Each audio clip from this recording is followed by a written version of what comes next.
Minpop hari ini mau cerita horor, kamu sudah siap? Alia dan Abel terpaksa pindah ke desa dari kota karena orang tua mereka meninggal. Dan ternyata rumah lama mereka ada setannya. Saat tiba seorang tukang kebun menyapa kakak beradik itu, nama tukang kebunnya adalah Pak Asep. Pak Asep menyambut Alia dan Abel dengan ramah, katanya dia sudah bantu membersihkan halaman rumah yang berantakan. Kemudian kakak beradik masuk ke dalam rumah yang sudah lama tak ditinggali itu. Abel melihat cangkir di ruang tamu gerak sendiri, lalu dia melihat ke arah kain putih yang bergerak-gerak. Ia pun ketakutan dan langsung ke kamar tidur. Ia bersembunyi di dalam selimut dan tidak berani untuk keluar. Ia pun tidak diganggu lagi, tapi saat tengah malam Abel merasa kelaparan. Ia pun ke dapur untuk ambil makanan. Saat di sana tiba-tiba ada suara aneh. Abel pun langsung lari ke lantai atas. Dia tak sadar kalau ada setan yang mengikutinya. Alia si kakak terbangun karena teriakan Abel, lalu dia mengecek ke lantai bawah, ternyata tidak ada apa-apa, sedangkan Abel berkali-kali bilang kalau dia lihat setan. Alia yang tak percaya setan pun mengira Abel gila. Dia mau membawa adiknya ke dokter. Abel malah bilang kalau jangan bawa dia ke dokter, tapi pergi ke rumah Bu Windu saja. Ternyata Bu Windu adalah seorang paranormal yang bisa lihat setan juga. Esoknya mereka pun pergi ke tempat Bu Windu. Bu Windu mengatakan bahwa kita semua sebenarnya bisa melihat setan, tapi hanya beberapa orang saja yang terbuka mata batinnya, yang lain tertutup. Abel, adik Alia, mata batinnya terbuka, jadi dia bisa melihat, mendengar, bahkan mencium aroma setan. Bu Windu belum selesai menjelaskan. Alia tak mau dengar lagi. Ia benar-benar tak percaya setan itu ada. Bu Windu menatap Alia yang tak percaya. Ia berkata ia bisa membuka mata batin Alia. Alia langsung setuju.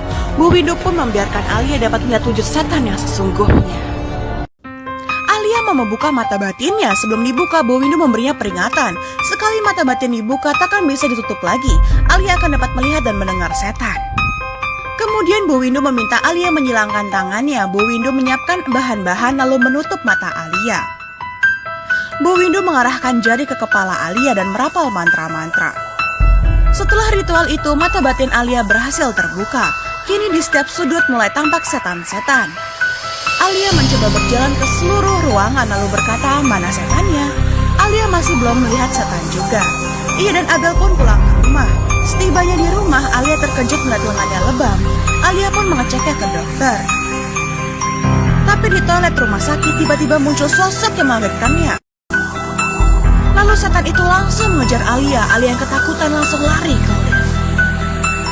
Tapi liftnya macet. Alia pun menyalakan senter dan menekan tombol alarm berkali-kali, tapi tak ada jawaban. Alia mau menelepon tapi tak ada sinyal. Saat ini dari pantauan HP muncul bayangan setan. Alia sampai menahan napas saking takutnya. Rambut panjang tiba-tiba muncul di belakangnya. Alia masih berusaha memencet tombol lift. Untungnya lift nyala lagi. Saat itu setan di belakangnya sudah sangat dekat. Untungnya Alia berhasil keluar lift lalu buru-buru masuk mobil. Tapi ia malah menabrak orang sampai terpental. Alia segera menghentikan mobil. Ia kebingungan yang ditabraknya setan atau orang. Alia pun memberanikan diri memeriksanya, tapi di parkiran mobil tak ada siapa-siapa. Ia memeriksa ke kolong mobil dan melihat ada sepasang kaki di seberang. Alia lantas berteriak ketakutan. Ternyata itu setan yang berusaha mendekatinya. Makin lama makin dekat. Tiba-tiba sebelah tangan menepuk Alia, tapi Alia masih ketakutan, tak bisa membedakan manusia atau setan. Orang-orang yang lewat mendekati Alia, tapi Alia segera masuk ke mobilnya buru-buru pulang. Tapi ternyata setan di rumahnya lebih mengerikan. Tengah malam ada yang mengetuk pintu. Alia mendengar suara ketukan itu mengira pacarnya datang, tapi di luar tidak ada orang. Ia tak tahu saat itu setan sudah masuk ke rumahnya. Benar saja ketika Alia hendak balik ke kamarnya, di dapur ada setan yang sedang memotong sayuran. Melihat itu Alia langsung ketakutan. Ternyata ada setan anak kecil dan setan laki-laki yang sedang duduk di sofa. Ternyata itu keluarga setan. Alia mengumpulkan keberanian lalu bertanya kenapa setan-setan itu ada di sini. Tapi setan itu malah marah-marah dan menarik Alia. Abel mendengar suara berisik langsung memeriksanya. Tapi di dapur tak ada apa-apa. Abel menuju kamar Alia tapi tak juga menemukan kakaknya. Saat ini Abel mendengar tangisan lirih. Abel segera balik badan dan di belakangnya muncul sosok hitam.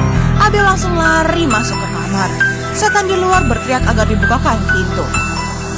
Abel gemetaran di kamar. Di lemarinya juga ada suara tangisan. Abel mendekat untuk memeriksa. Ternyata itu Alia dengan kaki penuh cakaran. Keduanya berpelukan sambil menangis. Kini Alia percaya kalau setan itu benar-benar ada. Mereka pun minta bantuan pada Bu Windu, seorang paranormal. Bu Windu melihat luka di kaki Alia, katanya yang mereka lihat adalah setan penghuni rumah itu. Mereka menginginkan rumah yang mereka tempati. Bu Windu pun ikut ke rumah Abel dan Alia, lalu meminta Abel, Alia, dan pacarnya meletakkan tangan di atas meja. Mereka pun berhasil melihat apa yang pernah terjadi di rumah ini. Kata setan-setan itu adalah keluarga penghuni sebelumnya. Tapi satu keluarga itu dibunuh dan dikubur di taman belakang rumah. Pelakunya adalah perampok bertudung. Orang itu mau mencuri tapi tidak keluar. Ia pun langsung membunuh satu keluarga itu.